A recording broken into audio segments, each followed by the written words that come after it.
திருவாரூர் மாவட்டத்தில் நெல் கொள்முதல் நிலையங்களில் நெல்லின் ஈரப்பதம் குறித்து மத்திய குழுவினர் ஆய்வு.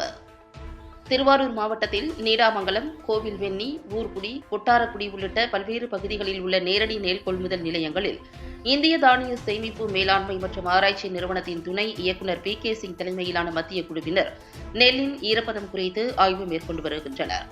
இந்த ஆய்வின்போது தமிழ்நாடு நுகர்பொருள் வாணிப கழக மேலாண்மை இயக்குநர் அண்ணாதுரை, திருவாரூர் மாவட்ட ஆட்சியர் மோகனச்சந்திரன், தொழில்நுட்ப அலுவலர்கள், தமிழ்நாடு நுகர்பொருள் வாணிப கழக அலுவலர்கள் உடனிருந்தனர்.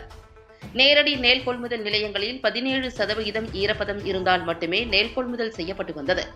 தற்போது பெய்த மழையில் விவசாயிகளின் நெல் நனைந்ததை தொடர்ந்து ஈரப்பதத்தை 17%இலிருந்து 22% வரை உயர்த்த வேண்டும் என டெல்டா விவசாயிகள் தொடர்ந்து தமிழக முதல்வரிடம் கோரிக்கை வைத்தனர்.